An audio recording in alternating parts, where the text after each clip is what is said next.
pembahasan di malam hari ini kita akan membahas tentang menyingkap di balik alam arwah. Apa itu ruh? Dan apa kaitan ruh dengan jasad? Bagaimana ruh bisa keluar dari jasad? Kemudian bagaimana ruh setelah kematian manusia? Dan juga di mana ruh saat kiamat dibangkitkan? Kemudian saat manusia berada di padang mahsyar, ini yang kita akan bahas seputar alam arwah. Ma'asyiral muslimin yang dimuliakan Allah Subhanahu wa taala. Dahulu Nabi sallallahu alaihi wasallam ketika hijrah dari Mekah ke Madinah,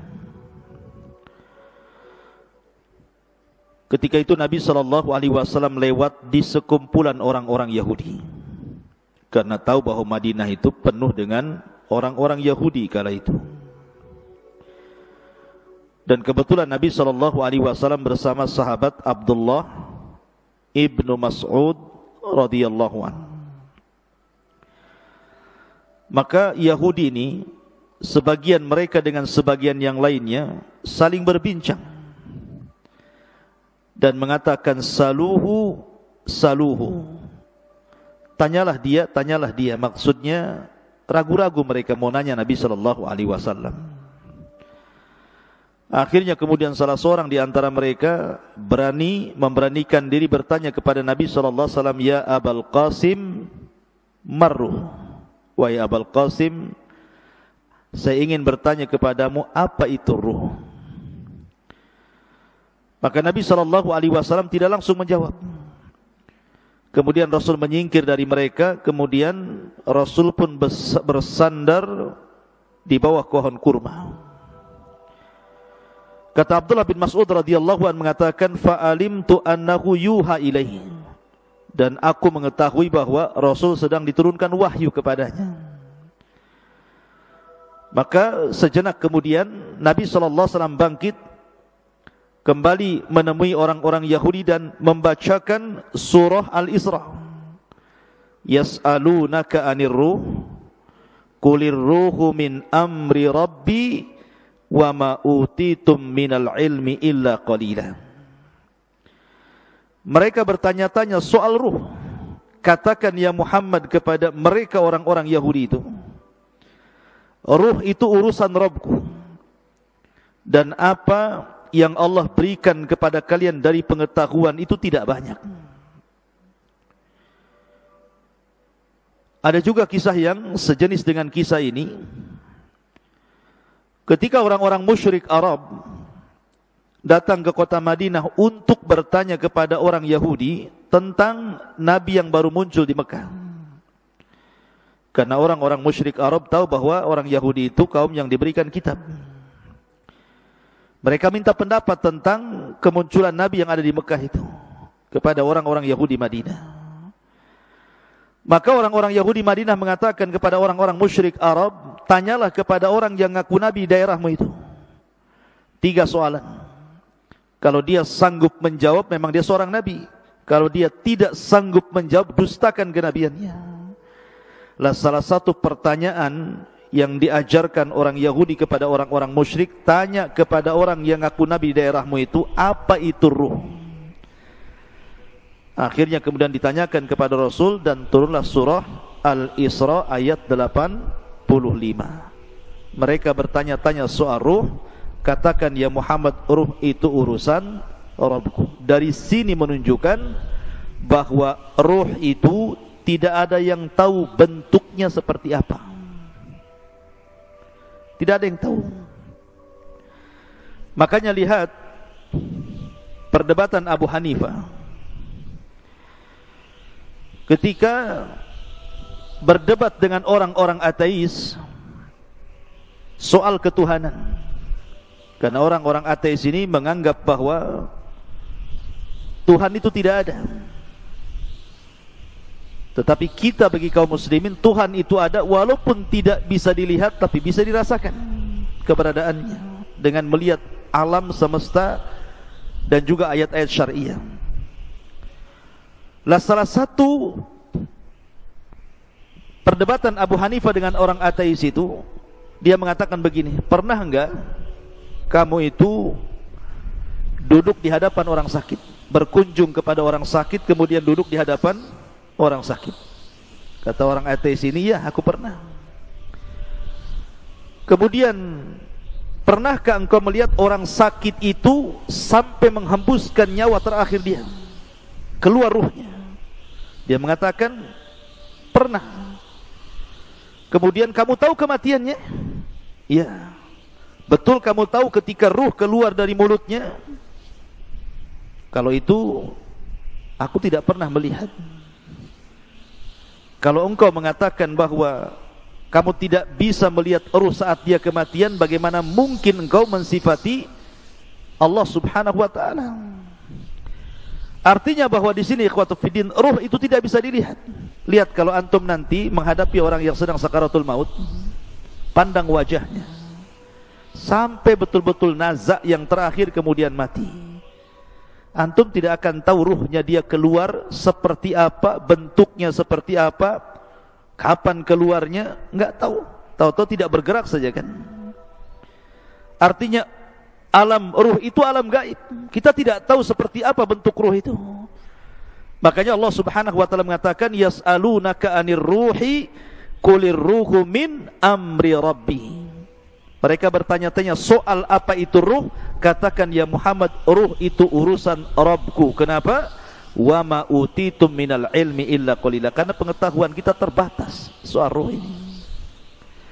Ma'asyiral muslimin yang dimuliakan Allah Azza wa Jalla, pertanyaannya, dalam diri saya dan antum itu ada jasad dan ruh. Manusia kan terangkai dari jasad dan juga ruh. Jasad tanpa ruh tidak ada kemuliaan. Karena kalau jasad sudah terpisah dengan ruh, jasad itu jadi bangkai, dimakan rayap. Mau jasad presiden, mau jasad menteri, mau jasad orang kaya, mau jasad pejabat, kalau sudah ruhnya keluar, sebentar saja busuk, kemudian dimakan cacing tanah. Artinya tidak ada kemuliaan jasad itu. Sehebat apapun orang, kalau sudah mati, kain kafan dibawa ke keranda, dibawa ke kuburan, tempatnya pun 1,5 meter kali 1,5 meter. Kapan jasad itu mulia?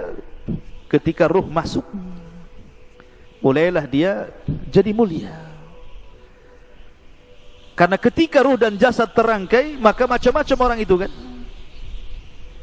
Ada yang menjadi pemimpin, pejabat, orang kaya, dan begitu seterusnya. Pertanyaan saya, lebih dahuluan mana? Penciptaan Allah, ruh ataukah jasad? Lebih dulu mana? Ruh dulu diciptakan kemudian jasad, ataukah jasad dulu diciptakan kemudian ruh? Hah? Ada yang tahu jawab? Gak apa-apa, antum dengar saja. Apa yang antum jawab? Ya. Ketika Allah Subhanahu wa taala menciptakan Adam alaihi salatu wassalam, Allah menciptakan jasad Adam atau menciptakan ruhnya dulu? Menciptakan Adam dulu. Allah mengutus malaikat maut, mengambil tanah dengan berbagai macam jenisnya di dunia, mulai tanah yang keras, tanah yang lembut, tanah yang lembek, gitu ya. Tanah berwarna merah, berwarna hitam, berwarna kuning, berwarna putih, gitu, macam-macam warna. Kemudian dinaikkan ke langit. Kemudian Allah bentuk Adam alaihi salatu wassalam, membentuk menjadi manusia tersempurna, termulia. Laqad khalaqnal insana fi ahsani taqwim. Kemudian setelah Adam menjadi patung, maka Allah membiarkan patung Adam itu seperti itu, mengeras. Belum ada ruh, masih jasad. Sampai syaitan, iblis itu, saking hasadnya dengan Adam, Adam belum dititipkan ruh itu, datang, ngitarin patungnya Adam. Kadang masuk dari lubang telinga, keluar dari lubang hidung, masuk lubang hidung, keluar lagi dari lubang yang lain, ya kan? Karena banyak lubang antum itu, lubang sana, lubang sini gitu ya. Jadi iblis tahu bahwa Adam itu berongga, makanya dia mengatakan, lau sullitu alayya la uhlikanna. Kalau orang ini diserahkan kepadaku, ku hancurkan dia, atau ku buat dia maksiat kepada Allah Azza wa Jalla. Lihat hasadnya iblis. Dari sini Allah Subhanahu wa taala menciptakan secara zahir ayat dalam Al-Qur'an tentang penciptaan Adam. Allah belum menciptakan roh, tapi Allah membentuk jasad Adam dulu sampai betul-betul sempurna, mengeras, baru setelah itu Allah ciptakan roh. Jadi ketika Allah menciptakan Adam, jasad dulu apa roh dulu? Jasad dulu. Setelah jadi, baru Allah ciptakan ruh. Setelah Allah ciptakan ruh, baru Allah masukkan ruh itu ke jasad Adam. Ketika ruh baru sampai di tenggorokan saja, Adam sudah lapar. Kemudian bersin, haji.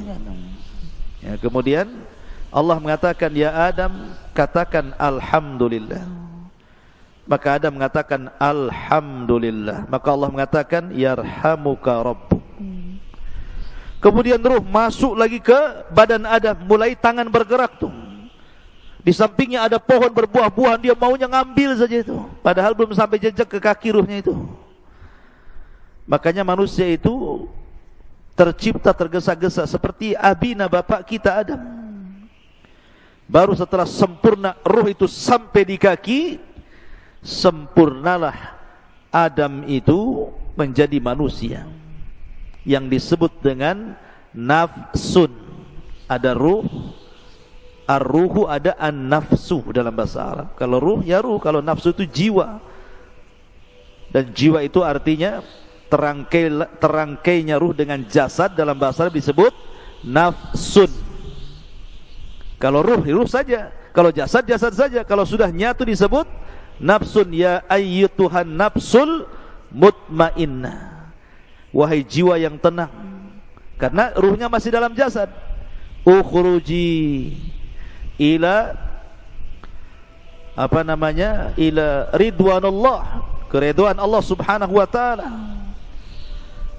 Ma'asyiral muslimin yang dimuliakan Allah, ini kalau binisbah dengan Adam, bahwa ruh itu diciptakan sebelum atau setelah? Setelah Adam diciptakan. Adam dulu diciptakan, baru ruhnya diciptakan. Tetapi kalau kita selain Adam alaihi salatu wassalam, dibalik, ruhnya dulu diciptakan, baru kita diciptakan, ya. Karena dalam hadis Bukhari, ketika Nabi SAW bersabda tentang cerita penciptaan manusia, di mana Allah Subhanahu wa taala ketika menciptakan manusia itu, pertama 40 hari segumpal air mani, kemudian 40 hari kedua segumpal darah, kemudian 40 hari ketiga menjadi segumpal daging, berbentuklah dia manusia. Kalau dihitung berarti 4 bulan. 30 kan, 40 1 bulan kan 30 hari. Berarti 40 segumpal mani, 40 segumpal darah, 40 segumpal daging. Berarti pas 4 bulan usia janin itu sudah membentuk manusia. Dari sini Allah mengutus malaikat yang memang menghantarkan ruh. Kemudian dimasukkan ruh itu, kemudian dicatat rizkinya, dicatat amalannya, dicatat celakanya, dicatat kebahagiaannya, semua dicatat di situ. Maka dari sini kata para ulama, kalau Adam alaihi salatu wassalam diciptakan dulu jasadnya, baru kemudian ruhnya setelahnya diciptakan.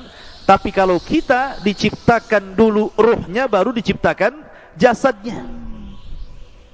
Begitu kata para ulama. Kenapa demikian? Karena ketika Allah Subhanahu wa taala menciptakan Adam, kemudian Adam sudah berbentuk manusia, ada jasad dan ruh, Allah mengusap zahra Adam, pundaknya Adam diusap di sini, ya. Lah ketika Allah Subhanahu wa taala mengusap pundaknya Adam, apa yang terjadi?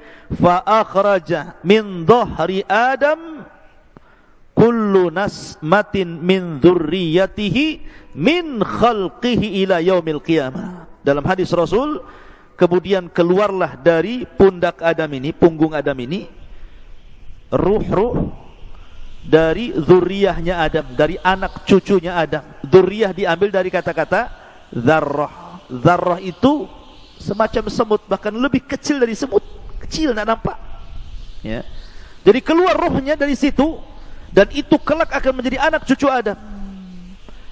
Lah kemudian suatu ketika Adam melihat dari ruh-ruh yang keluar dari pundak Adam itu, dan itu nanti akan menjadi anak cucu Adam alaihi salatu wassalam, melihat salah satu di antara mereka ada yang bercahaya dahinya. Kemudian Adam bertanya, siapa itu? Maka malaikat mengatakan, itu Daud, salah satu turunanmu. Karena takjubnya Adam, berapa usianya? 60 tahun. Pendek kali ku tambah umurku atau usiaku 40 tahun, genapkan 100 tahun dia. Akhirnya Adam menghibahkan 60 tahun usianya, 40 tahun usianya untuk Nabi Daud supaya digenapkan menjadi 100 tahun. Dari sini bahwa ruh sudah diciptakan dulu. Karena ketika Allah mengusap pundak Adam, disitulah keluar arwah-arwah yang kelak akan menjadi anak cucu Adam sampai kiamat dibangkitkan. Banyak, berapa ruh itu jumlahnya coba?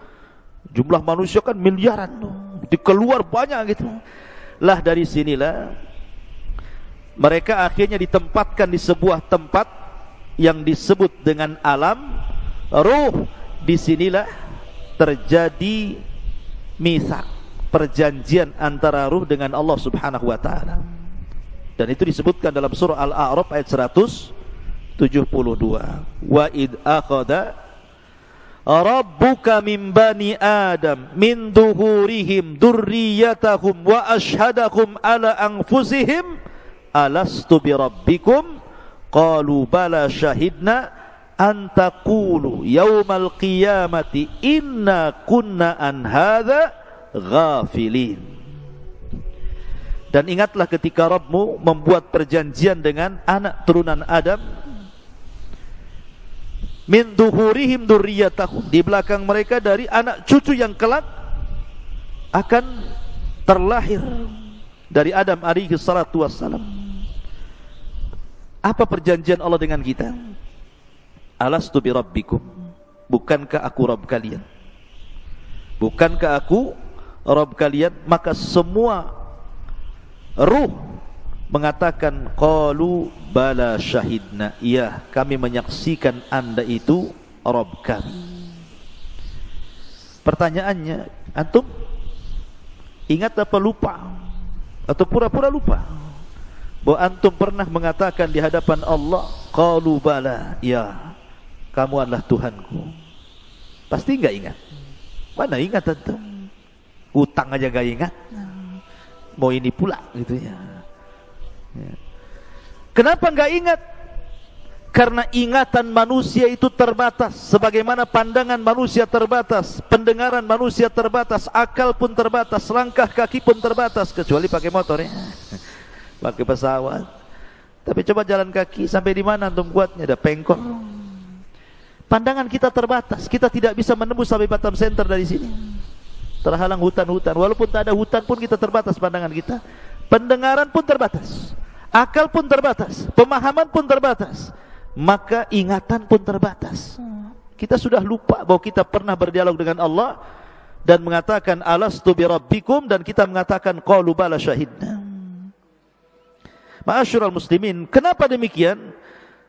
Supaya tidak ada uzur bagi kita pada hari kiamat dengan mengatakan aku tidak pernah mengenal Tuhan sehingga aku tidak ibadah.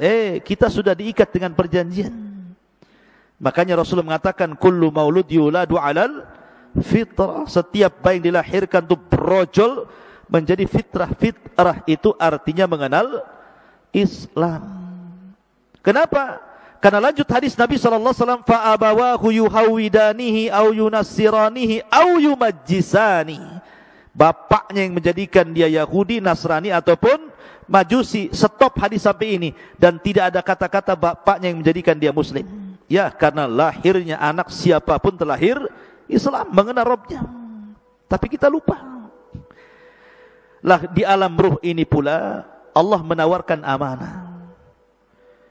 Yang Allah Subhanahu wa taala isyaratkan dalam surah apa? Inna aradnal amanata 'alas samawati wal ardi wal jibal fa abaina an yahmilnaha wa ashfaqna minha wa hamalahal insan innahu kana zaluman jahula.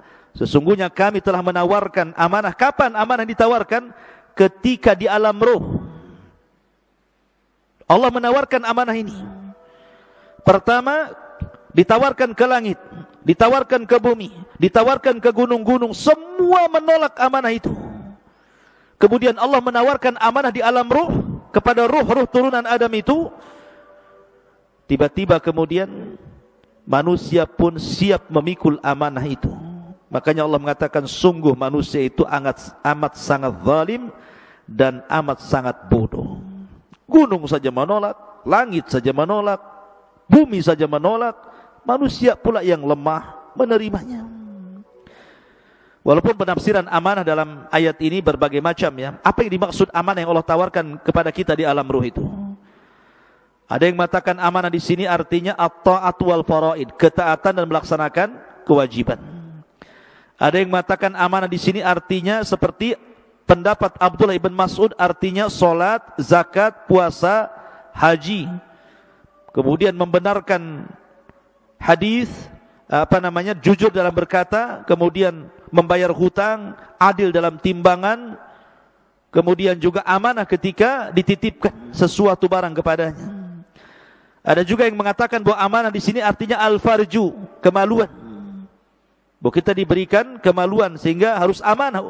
Jangan digunakan untuk berzina, tetapi dihalalkan dengan cara menikah.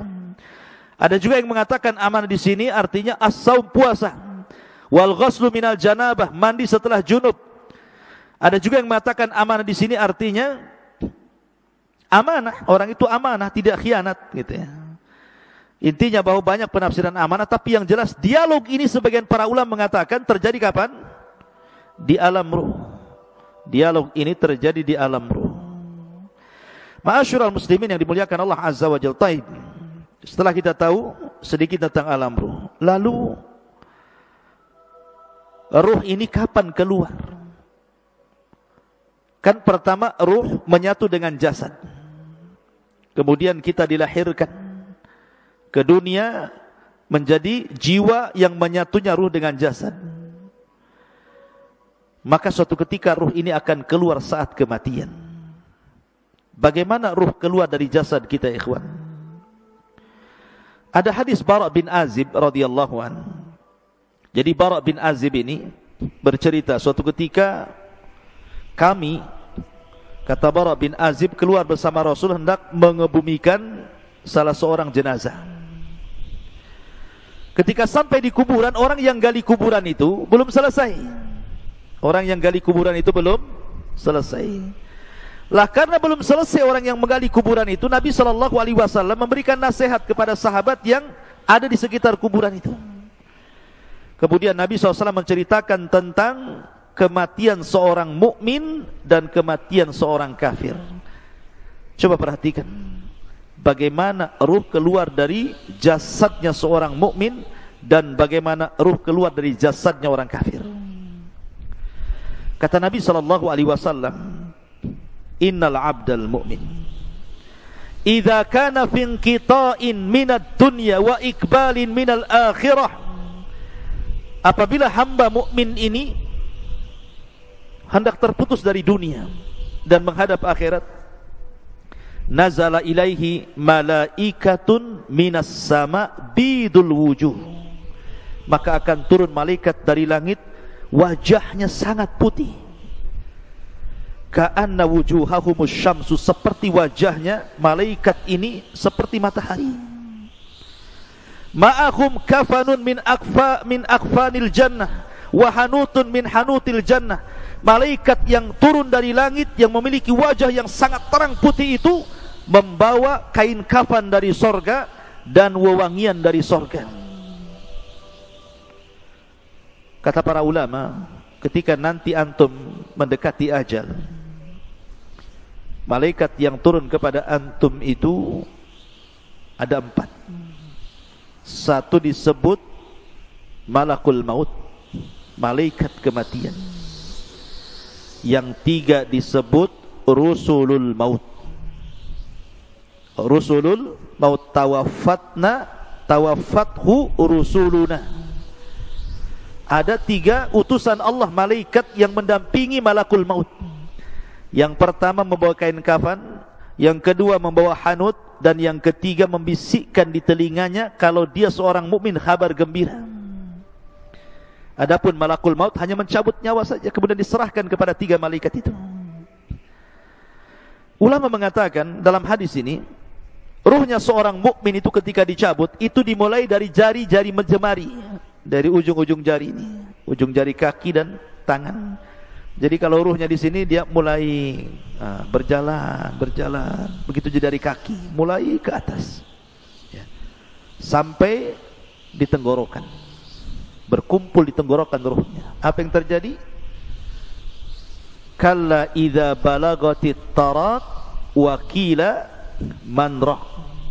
Apabila ruh sudah sampai di tenggorokan di sini, kata Allah, man rah, siapa yang bisa meruqyah dia? Siapa yang bisa menyembuhkan sehingga mengembalikan ruhnya ke dalam jasadnya? Enggak ada. Lah ruh itu ketika dicabut, dari mana keluarnya? Dari mulut. Ruh itu keluar dari mulut kita. Kemudian ketika dia keluar, mata ini memandang ruh itu keluar. Makanya Rasul mengatakan, apabila ruh dicabut, tabi'ahul basar, pandangan kita mengikutinya. Makanya setiap orang yang mati pasti melotot matanya. Makanya antum kalau melihat orang mati melotot, cepat antum tutup, takut menakutkan orang. Kata Nabi SAW, ruhnya mukmin itu apabila keluar seperti tetesan air yang terakhir keluar dari mulut teko. Min famis siqa, kata Rasul. Kalau saya boleh analogikan, ikhwan, kalau antum punya teko, isinya banyak airnya, kemudian antum tuangkan, tentu air yang pertama keluar itu deras sekali, karena masih penuh masalah tekonya. Kalau dituangkan tuh pasti deras dia, kayak model pancuran kan gitu ya. Coba kalau seandainya di teko itu tinggal 1 tetes, kemudian antum tuangkan, pasti dia tidak akan mengalir deras, pasti akan sedikit mengalir sampai di ujung teko, kemudian menggantung dulu, kemudian baru netes gitu ya. Artinya bahwa ruhnya seorang mukmin itu keluar seperti tetesan terakhir dari mulut teko, pelan tapi pasti, pelan, kemudian keluar dari mulutnya. Ketika itu malaikat yang menghibur jasadnya seorang mukmin ini mengatakan, ya ayyatuhar ruhul, ya ayyatuhan nafsul mutmainnah, irji ila rabbiki radiyatan mardiyah. Wahai jiwa yang tenang, keluarlah pelan-pelan menuju keridhaan Allah Subhanahu wa ta'ala. Maka ketika betul-betul keluar, maka ruh itu kemudian naik ke langit. Sudah terpisah alamnya, dia kembali keluar dari jasad. Lah ruh ini langsung ketika sudah ditangkap oleh malaikat maut, sudah dikeluarkan, maka diserahkan kepada malaikat yang membawa kain kafan dan hanut dari sorga. Langsung dikain kafani, kemudian dibaluri minyak wangi, kemudian diangkat ke langit. Kemudian langit pertama, dia mengetuk pintu. Kata penjaga langit pertama, siapa? Fulan bin Fulan. Siapa yang dibawa? Ruhnya Fulan ibn Fulan. Karena dia ruhnya orang baik, maka malaikat yang ada di langit semuanya memujinya. Kemudian dibukalah pintu langit pertama, kedua, ketiga, keempat, kelima, ketujuh. Dia melintasi langit yang ketujuh. Kemudian diberjumpakan dengan Allah Subhanahu wa ta'ala, dan Allah katakan kepada ruh orang mukmin ini, letakkan catatannya fil illiyin, tapi kembalikan ruhnya ke dalam jasadnya. maka catatannya naik sampai di tempat yang paling tinggi di sorga, kemudian ruhnya dikembalikan ke bumi. Ketika ruhnya dikembalikan ke bumi, ada yang mengatakan batas ruh naik ke langit itu sebatas ketika dia mulai dimandikan, mulai dikafankan, kemudian dikuburkan, ruh itu kembali ke dalam kuburan. Kemudian Allah satukan kembali ruh itu dengan jasad di alam kubur itu. Ketika itu dia baru sadar karena terjadi himpitan dhaghtah alam kubur. Jadi alam kubur menyempit, kuburan itu menyempit sehingga kalau dia jasadnya orang kafir bisa remuk itu badan dan tulang-tulang itu. Tetapi himpitan bumi ketika orang dimasukkan ke dalam kuburan itu, kalau dia seorang mukmin seperti dipeluk oleh ibunya. Kalau ada bayi dipeluk sama ibunya rapat-rapat gitu, seperti itu rasanya. Karena kita diciptakan dari tanah, kembali ke tanah, maka seolah-olah tanah itu bagi ibu kita. Tapi ingat, kalau jasadnya orang kafir, maka diremukkan dengan tanah semua tulang-tulangnya. Ma'asyiral muslimin, inilah yang dikatakan Rasul, seandainya ada yang selamat dari himpitan kuburan, maka tentu yang selamat adalah bayi ini. Tapi bayi ini pun tidak akan selamat dari himpitan kuburan. Dalam riwayat, kalaulah ada yang selamat dari himpitan kuburan, tentu yang selamat adalah Sa'd bin Mu'adz, karena saat kematiannya arsy Allah berguncang. Tapi Sa'd bin Mu'adz pun tidak selamat dari himpitan kubur. Lah setelah itu baru datang dua malaikat yang disebut dengan Munkar dan Nakir. Lah Munkar dan Nakir ini membawa fitnah yang disebut dengan fitnah kubur. Kemudian dia mengatakan, man rabbuk, siapa Rabbmu? Kemudian juga setelah ditanya siapa Rabbmu, kemudian wa man nabiyuk, siapa nabimu? Atau ma taqulu bihadzal rajul, apa yang kau katakan terhadap orang ini, maksudnya Nabi sallallahu alaihi wasallam. Kemudian wa madinuk, apa agamamu? Karena dia seorang yang beriman, tentu gambarannya seperti yang di dalam Al-Quran, yuthabbitullahu alladhina amanu bil qawli tsabit fil hayatid dunya wal akhirah. Akan mantap jawabannya. Dia mengatakan Rabbi Allah, Rabbku Allah. Ketika ditanya bagaimana pendapatmu tentang orang ini, maksudnya Rasul sallallahu alaihi wasallam, dia mengatakan huwan nabi, dia nabiku Muhammad sallallahu alaihi wasallam. Ketika ditanya wa madinuk, apa agamamu, maka dia dengan terangnya mengatakan diniyal Islam, agamaku Islam. Dia berhasil menjawab. Apabila berhasil menjawab, yang terjadi, maka Allah berfirman, an sadaqa abdi, hambaku telah benar. Hambaku telah benar. Karena telah benar, bukakan pintu sorga. Bayangkan dari kuburan dibuka pintu sorga, langsung ke sorga. Hembuskan angin dari sorga ke kuburannya. Bawa pakaian dari sorga, bawa makanan dari sorga, bawa minuman dari sorga. Bentangkan kuburannya seluas maddal basar, seluas-luasnya sampai tidak terkira. Kemudian didatangkan angin dari sorga, makanan dari sorga, pakaian dari sorga, minuman dari sorga. Kemudian dia pun masuk ke alam yang disebut dengan nikmat kubur. Ketika itu datang seseorang yang tampan, kalau perempuan yang cantik gitu kan, tiba-tiba mendekati orang ini. Kenalan, siapa namamu? Apa pekerjaanmu? Ngobrol. Layaknya kita di dunia ketemu orang ngobrol. Karena saking asiknya ngobrol, ikhwan, tidak sadar kalau seandainya bumi sudah mau dikiamatkan. Sehingga ketika betul-betul bumi ini sudah mendekati hari kiamat, Israfil sudah siap meniup sangkakalanya, barulah kemudian dia bertanya, kamu ini siapa? Kok kamu baik sekali mau menemani aku di dalam kuburan ini? Maka orang ini mengatakan, ana amalukas saleh, sayalah amal soleh, sayalah puasamu, sayalah salatmu, sayalah zikirmu, sayalah silaturahimmu, sayalah birrul walidainmu, sayalah seluruh amal solehmu. Allah jelma menjadi manusia sehingga menjadi teman kita dalam kuburan. Ikhwan, kalau antum di penjara sendiri stres, tapi kalau ada kawannya minimal ngurangi stres. Adam saja diberikan sorga dengan berbagai macam nikmatnya, belum dikatakan sempurna kecuali diberikan kawan, diciptakan Hawa baru masuk ke sorga. Jadi ikhwatu fillah muliakan Allah Azza wa Jal. Tetapi ruhnya seorang kafir, lihat bagaimana hadisnya. Adapun ruh seorang kafir, ketika idza kana fi inqita'in minad dunya wa iqbalin minal akhirah nazala ilaihi minas sama'i malaikatun ghiladun shidadun sudul wujuh ma'ahu almasuhu minan nar. Subhanallah. Kalau seandainya orang fajir, orang kafir, orang fajir, orang jahat ini mati, hendak meninggalkan dunia dan menghadap akhirat, maka turun dari langit itu malaikat yang ghilad, syidad, yang sangat keras, yang sangat jahat.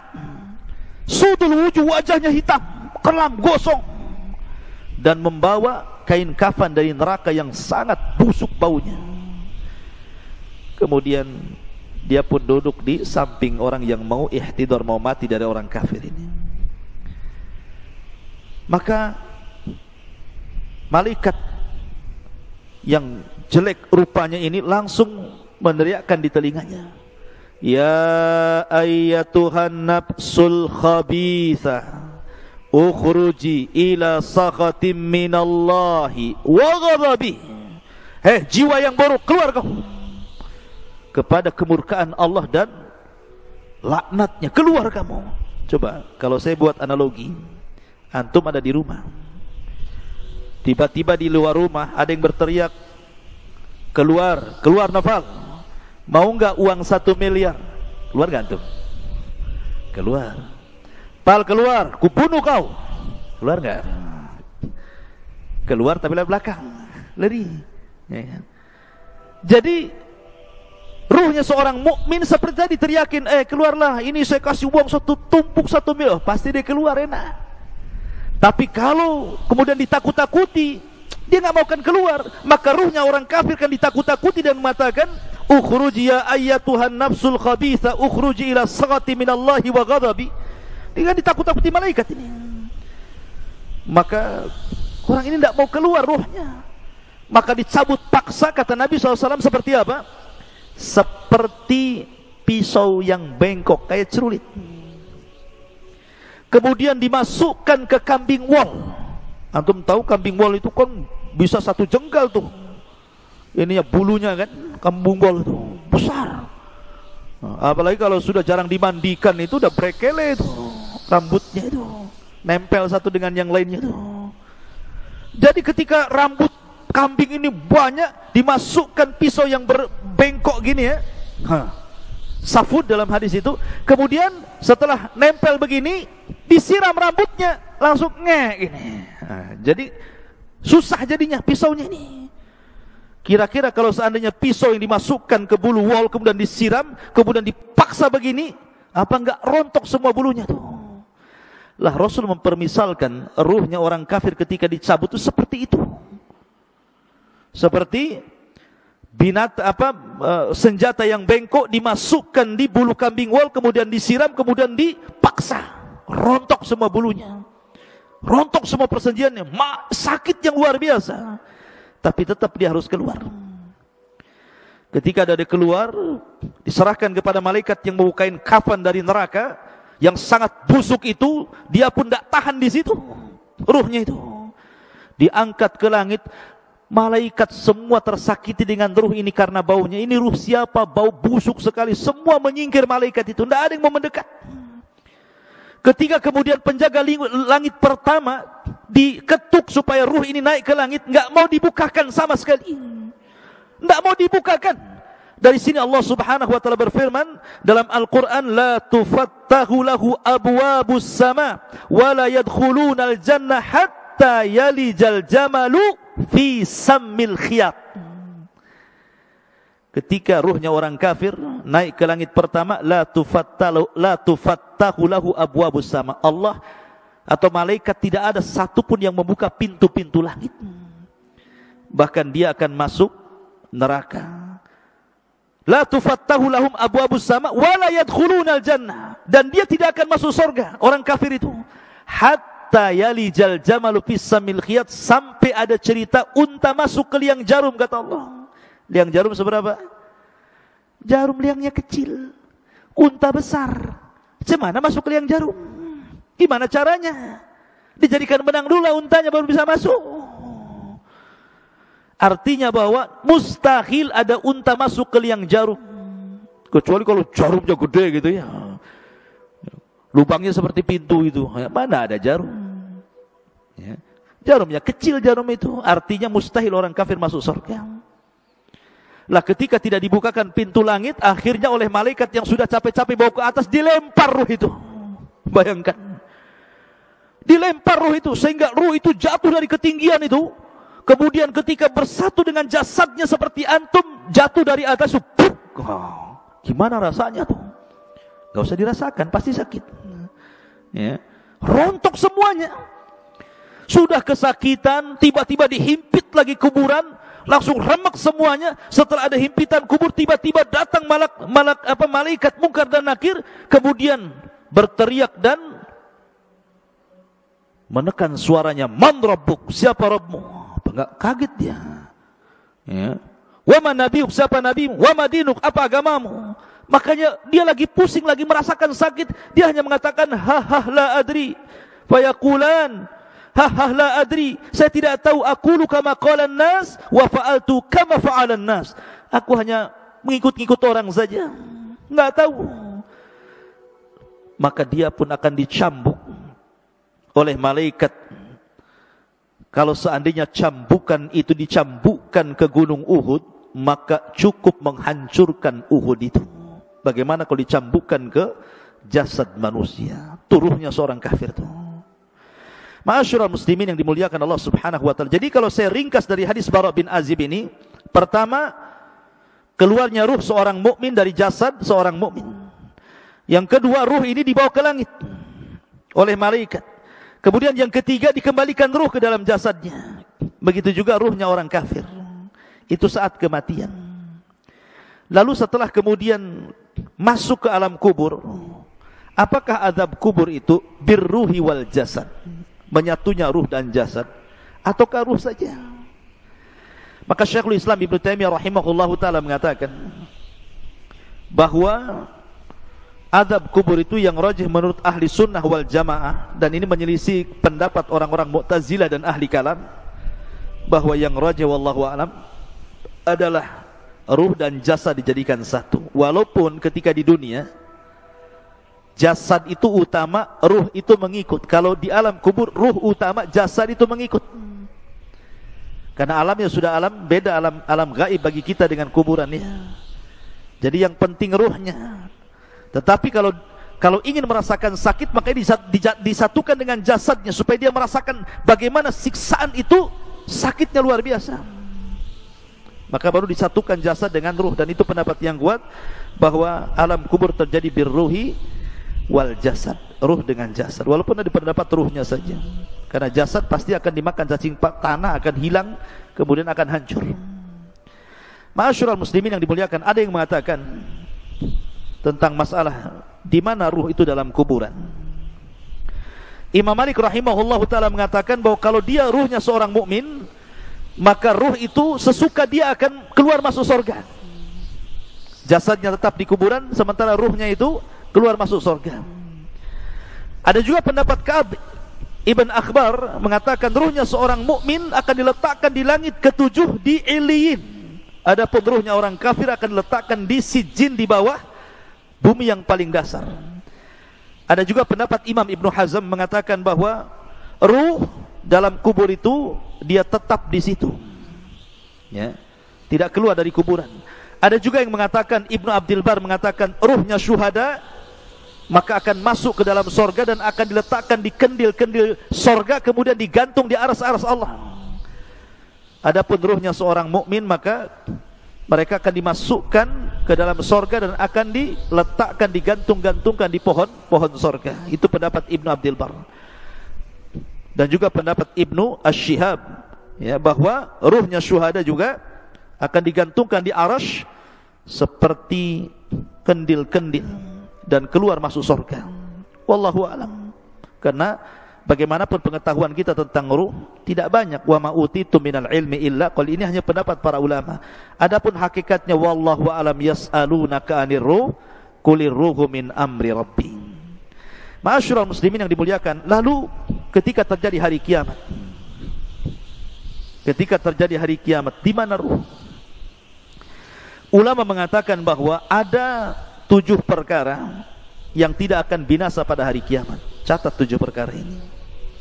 Tidak akan binasa pada hari kiamat. Tetapi yang lainnya pasti dihancurkan. Ketika Israfil meniupkan sangkakalanya, semua makhluk Allah dihancur-hancurkan. Bumi dihancurkan, gunung dihancurkan, lautan dihancurkan, langit dihancurkan, bintang dihancurkan, matahari, dan begitu seterusnya. Tapi ada 7 makhluk yang tidak akan pernah dihancurkan. Ada yang mengatakan 8, ada yang mengatakan 7. Yang pertama arsy. Arsy tidak akan dihancurkan Allah subhanahu wa ta'ala. Kemudian yang kedua dan yang ketiga, al-jannatu wan nar. Sorga dan neraka tidak mungkin hancur dengan tiupan sangkakala. Kemudian yang keempat, al-ajbu. Al-ajbu itu artinya tulang ekor setiap manusia. Mungkin badan bisa hancur, tulang-tulang yang lain bisa hancur, tapi tulang ekor tidak mungkin dihancurkan Allah, karena kita diciptakan dari tulang ekor itu. Kemudian yang nomor 5, al-lauh, papan tempat menulis kolam itu. Al-lauh yang disebut lauhil mahfud, tidak akan hancur.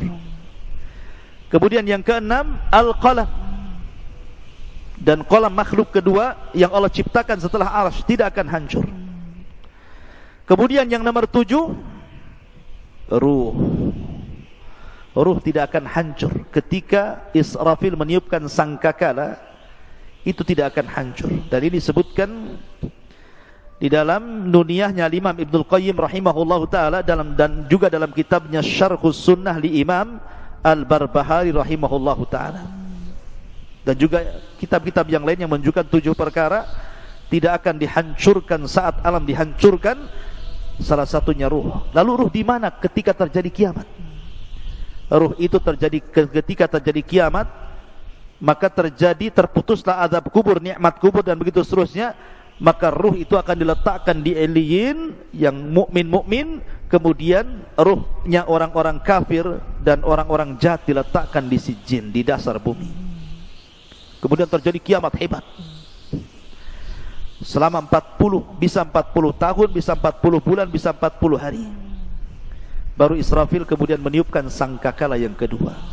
Ketika itu jasad-jasad oleh Allah dikembalikan lagi. Tulangnya dirangkai lagi, kemudian dagingnya dirangkai lagi dengan tulangnya. Jadilah setiap manusia, sehingga tanah itu dipenuhi dengan jasad. Allah mengatakan, idza zulzilatil ardu zilzalaha wa akhrajatil ardu athqalaha. Dan Allah keluarkan beban-beban berat dari perut bumi, maksudnya manusia, dilempar ke permukaan. Wa alqat ma fiha wa takhallat. Dan kami lempar isi-isi perut bumi sampai kosong, karena semua jasadnya berada di permukaan bumi. Semua jasad, belum ada ruh. Baru setelah jasad, mulai dari Adam alaihi salatu wassalam sampai orang yang terakhir mati, sudah di permukaan bumi, di padang mahsyar. Maka Allah mengatakan dalam Al-Quran, ruh itu kemudian dilesatkan dari illiyin dan dilesatkan dari sijin. Ya. Wa idza nufusu zuwizat. Dan ketika nufus, jiwa-jiwa itu disatukan, jadi ruh dari ilin melesat, kemudian ruh dari sijin melesat, dan anehnya tidak tertukar tuh ruh dengan jasad itu. Bukan berarti kemudian ruhnya Naufal tertukar dengan ruhnya siapa gitu, enak kali ya. Jadi tidak tertukar, artinya bahwa ruh itu akan kembali ke jasadnya sesuai ketika di dunia jasadnya. Dan yang pertama kali adalah ruhnya Muhammadun sallallahu alaihi wasallam. Makanya dia orang yang pertama kali siuman sebelum manusia siuman. Ana awal man yashaqqu fihi al-qabr. Saya pertama orang yang keluar dari kuburan, katanya, kata Rasul. Kemudian aku melihat Nabi Musa sedang bersandar. Aku ragu-ragu apakah dia dulu ataukah aku, kata Rasulullah. Kan gitu ya.